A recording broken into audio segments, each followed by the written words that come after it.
Friday on Theoretically Speaking here. It's your boy Theo Dorsey kicking it with you.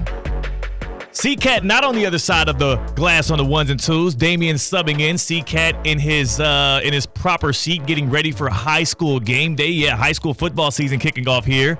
So that lovely face you see right there is my guy Damian. We're riding with you here. It's a Top 5 Friday. We're going to have a Top 5 Friday that is it coincides actually with the kickoff to high school football season. This is the bread and butter of Palm Beach County and the Treasure Coast. It'll be specifically about the top players who played high school ball in this area, who played their prep ball here, that are currently in the NFL, ranking the top players from the area, kicking off the NFL season in September. But I think what's getting lost on a lot of people is as we get ready for the kickoff to the regular season in the NFL and we consume these preseason games and we debate whether or not, Drake May should be starting for the New England Patriots now over Jacoby Brissett, as we debate between Russell Wilson and Justin Fields for the Pittsburgh Steelers, who, by the way, no matter which quarterback they select, that's a playoff team. That's a playoff team. They're getting better quarterback play than what they had last year. Both quarterbacks are getting better coaching and culture in Pittsburgh, and there's more talent around them with the Steelers. The Steelers were a playoff team before. They will be a playoff team again this year. Stop doubting those dudes out there. This is not going to be the year Tomlin doesn't get a winning season. But again, not here for National Football League talk. College football, that's what kicks off first. We are 8 days away from a Saturday in Dublin, Ireland. Georgia Tech kicking off against Florida State, getting the season started with those Seminoles who can't wait to play another football game and get that bad taste out of their mouth of what last year was, not just the situation, but also that Capital One Orange Bowl, which I was at, which was embarrassing. College football season this time of the year, everybody's optimistic. Everybody's feeling themselves. Everybody has an opportunity now to pump their chest and feel like they can contend, especially this year of all years when you have so much newness and freshness in the air. You have the 12-team playoff, the debut of that, going from 4 to 12. 8 more teams going to get a chance to compete for a national championship. You get an auto bid from the group of 5 teams involving the little guy. You also have so much conference realignment. You also have a breath of fresh air. No more Nick Saban. No more Harbaugh.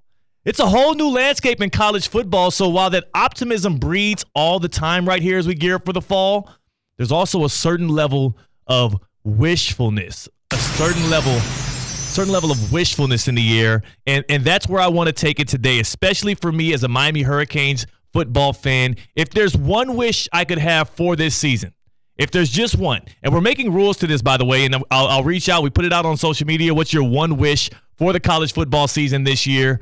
There are rules that come with this because I have to lay some ground rules with y'all. Number one, you can't wish for a national title. You got to earn that. You can't just wish to your lucky stars or your college football gods for your team to win a national title. First off, that's lazy. And secondly, you got to earn that on the field. Number two, you can't wish for more wishes. I mean, you always got to – that's the automatic rule. Whenever you're granting people wishes and you're giving them the genie, you can't just wish for more wishes. And then number three, this is my favorite part of it all. The genie that's granting these wishes for us for college football season 2024-2025, it's none other than Kazam. If you want to be number one, I'm sorry, boy, that's been done. But if you got the itches for a sack of riches, don't matter how avaricious, I'm the man that could grant your wishes. I am Kazam. He is Kazam, and Shaq will be granting your wishes here for the college football season. My wish as a Miami Hurricanes fan, as a thirsty Miami Hurricanes fan, one that is just churning and wishing and hopeful for relevance, a relevant season of college football, I just want them to make it to Charlotte at the end of the season. I just want to see Coach Mario Cristobal in a conference championship game in the ACC with a guy like Cam Ward at quarterback who is so prolific and deserves a shot to be able to get into this 12-team playoff and just see if he can be hot, see if he can go on a run. With a guy like Damian Martinez in the backfield, that top 10 at least in the nation offensive line, and of course this fan base in Miami that catches so much flack, that catches so many strays from other fan bases because they say that they're fair weather. You get compared to the Dallas Cowboys of college football and whatnot. I just wish, my one wish for this college football season, damn everything else, I don't care how the college football playoff turns out. I don't care if the Canes can win the ACC title game or not. It would be better for college football in general and me as a fan, just to see what they look like in an ACC title game, and that's it. That's my only wish, Kazam. Shaq, if you can grant me that one wish, I will feel fulfilled. We asked it on social media. We'll also open up the Baptist Health hotlines, 888-760-3776. What's your one wish? What's your one wish? The one thing you want to happen for you this college football season that will leave you feeling fulfilled, leave you feeling joy. The same joy that I had as a kid when I watched Shaq on the big screen playing a big genie, which, again, I don't remember anything about that Kazam movie at all, except for the fact that, like, Shaq was just, like, rolling around with some little white kid, granting his wishes here and there. The kid didn't really want him around, and he wanted something to do with his parents. I don't know. It's a little weird. But at the end of the day, I mean, it's Shaq. It's Kazam. It's magnetism. It's nice. It's ingratiating. Everything he did when I was a kid stuck out to me. On the chat here, of course, you can always jump in on YouTube at Theo Speaking and jump in on the chat at Theo Speaking. We actually got somebody commenting in from Facebook. Dave, he said, I would love for Michigan to win the Natty back-to-back, also beat Ohio. Dave, you already broke the number one rule. The number one rule to this is you can't just wish for a national championship. Sure, Sharon Moore would appreciate that, but I'll just take it from you, Dave. How about this? Just beat Ohio. Beat Ohio State is what Dave wants from the Michigan Wolverines in year one after Jim Harbaugh, which, again, you can chalk that up as a success. Call into the show here, theoretically speaking. What's your one wish for college football season? What's the one thing you want to see happen that will make you a satisfied fan, a happy customer and consumer? 888-760-3776, 888-760-3776, or you can tap in on this show on Twitter at ESPN West Palm, or hop on YouTube at Theo Speaking, 888-760-3776. Your one wish for the college football season, and you can't be lazy and just ask for a national championship. Hit us up on the Baptist Health hotline. Are you experiencing foot and ankle pain and need to see an expert in the field? Baptist Health Orthopedic Care has a team of foot and ankle orthopedic surgeons and specialists who are regarded as leaders in their specialty. Visit baptisthealth.net/ortho to learn more today. Baptist Health Orthopedic Care combines its resources of experienced physicians and leading-edge treatments and technology to provide advanced orthopedic, foot and ankle, joint replacement, spine, and sports medicine care. Visit baptisthealth.net/ortho for more information today. Baptist Health Orthopedic Care has offices conveniently located in Palm Beach County through the Florida Keys. Learn more by visiting baptisthealth.net/ortho. It's just one wish. Like my dog Ray J would say, it's just one wish. What is your one wish for the college football season? C-Cat, who is not in today, C-Cat says his one thing, if he can have any one thing granted for him this year, and he's a Penn State fan, he's from the New York, New Jersey area, so he obviously, I thought he would go Big Ten spin on this, but C-Cat is a man of the people, and his one wish for this college football season, he said it would just be to have everybody appreciate what the 12-team college football playoff will be. Have everybody lock in on that. Have everybody feel good about what the 12-team playoff will be. And I will say I've been one of the biggest detractors to that leading up to it. I've always felt like the allure of college football has always been about the high prioritization of the regular season, the intenseness of those matchups where you have a highly ranked team going up against maybe an unranked team at home and faltering down the stretch and having a shot at losing, and that team knowing the pressure that builds up on your back is that, we don't get this thing done, we won't be there in the end. And we lost that a little bit when you moved to the 14 playoff. I thought that was a nice middle ground. 12 teams does feel like too much. It does feel like to me that those back-end 4 or 5 teams don't have a real legitimate shot at the college football playoff national championship, but at least it does provide more entertaining games, more winner-go-home games, more thrilling television, so that'll be more stuff for us to watch and then complain about later. 888-760-3776, 888-760-3776. Tap in on the Baptist Health Hotline. What is your one wish for the college football season? And I was looking at ESPN.com. ESPN just released the list of the top 100 college football players in the nation coming into this season, coming into the fall.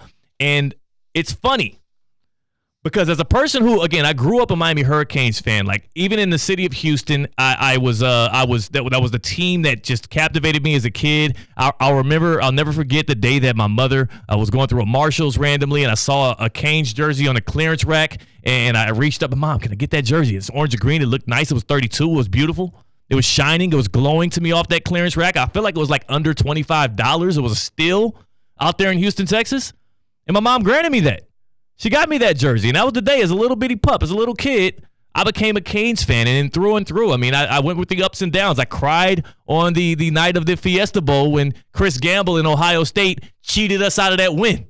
When the referees had it out for the Canes, just like they have it out for the Canes right now, trying to steal our guy John Ruiz's company away, our money guy, our big booster. I mean, I don't know what the heck is going on for Miami. They're definitely in win now mode this year, now that all the NIL money might shrink up with Life Wallet seeming to dissipate right now. But yeah, I felt my heart ripped away in those moments. I'll never forget the day, November 27th, 2007, the morning I found out that Sean Taylor, former Miami Hurricane, and then at that time Washington Commanders safety, had passed away. I went to school in shambles.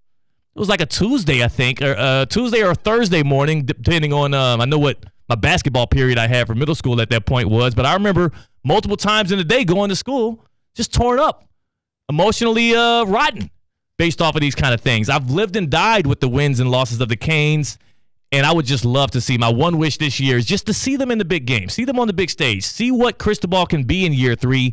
No more of a win-now team in the ACC than the Canes this year, with your senior transfer quarterback in Cam Ward, Damian Martinez, again, a transfer that comes in there and is a wrecking ball in the backfield. Xavier Restrepo, this is going to be his last year on the outside. Like, the Canes are ready-made to do something to contend this year, because next year, you don't know what you're going to get. You don't even know what coach you're going to have there if it doesn't work out the way that you would like to see it go. What is your one wish? Your one wish for the college football season in 2025. And also, I look on social media here.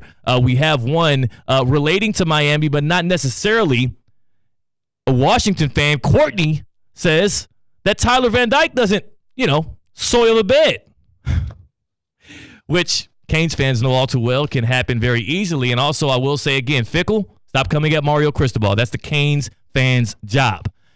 It's a Friday here on Theoretically Speaking, which means it's a top 5 Friday. We're going to give you the top 5 players from the area currently in the NFL, guys that played prep ball out here that shined on Friday nights like we're going to have tonight. I'm going out to a couple of high school football games. Today's show, Theoretically Speaking, going to be followed by high school game day. Like, coverage starts now. The action goes now. So I do want to pay homage to the fellas that did it before, because the reason why we emphasize so much high school football here is because they go on to be major players in the pros. Look at Justin Simmons, who was the major headline of the NFL yesterday, former Martin County safety, now currently an Atlanta Falcons safety, 1 year's $8 million, and has Harry Douglas all over every single ESPN radio show and TV show, howling and cawing like a bird. Like, the dudes that do this stuff here on Friday nights matter, because especially what they're able to do on the other side of it as well. So we got a top 5 Friday, as well as we'll have the get around, and we take it to the house today as well. If you're talking getting your team into the championship game, if you're talking about getting your team into a place where they can, again, maybe even end the season on a win, like Michigan was able to do last year, the ultimate win. There's one team that knows that all too well, and that's the Kaiser University Seahawks. KUSeahawks.com. That's how you tap in with Seahawks Athletic as they hashtag Defend the Beach. Kaiser University, 22 national championships across their programs. 22, deuce. That's a lot. That's so many, especially for a school that had, let's not act like this is a school that's been here for decades and decades, and they're like Bama or whatever, and they're counting, shared championships from the 20s. No, these are real legit 22 national championships for Kaiser. I mean, the school's got swimming and diving program that's elite, lacrosse, soccer, golf, and then, of course, the defending champions in NAIA football. Miles Russ going to lead those guys back out there to defend that title. KUSeahawks.com. That's how you stay up to date with the Kaiser Seahawks athletic programs, from football to basketball to baseball to golf, lacrosse. They've got it all over there. KUSeahawks.com. Tap in with the champs. Tap in with the champions. We're talking about your one wish here on Theoretically Speaking on a Friday, your one wish. What's your one wish for the college football season ahead of, again, we're 8 days out from Dublin, Ireland. We're 8 days out from the Seminoles kicking off against Georgia Tech. I mean, we got week 0 action, but of course week 1. Week 1 is Labor Day weekend, and I cannot wait. I cannot wait to see not just that ABC slate. I mean, let me go through this list of games here that you can just get excited for here. You got Clemson versus Georgia and Atlanta. That's what kicks it off at noon. Then you got Miami at Florida in the Swamp. The Canes taking on the Gators, which, by the way, in the chat right now, I see Devontae say he really wishes for a Florida Gators statement this year, especially within the state of Florida. They've been like maybe the 4th best college football program in Florida over the past couple of years. I take UCF. Some of those seasons over them, Miami, Florida State. They've been down there. We'll see if the Gators can have a bounce-back year, but it won't start week 1 if the Canes have anything to say about it. Then you got Notre Dame and Texas A&M to cap it off. Labor Day weekend is going to be great. It's going to be an amazing college football season. I can't wait to see how it turns out, but your one wish for the college football season, will continue to take your calls and your social media inputs of Theoretically Speaking on this Top 5 Friday. And again, on the other side, the top 5 players from this area currently in the NFL, the top 5, which again it is going to include Lamar Jackson. I think you know where he's going to be at on the list. We got Damian in the house for CCAT. I'm Theo Dorsey. We're Theoretically Speaking on ESPN 106.3. Live from the Anajar and Levine accident attorney.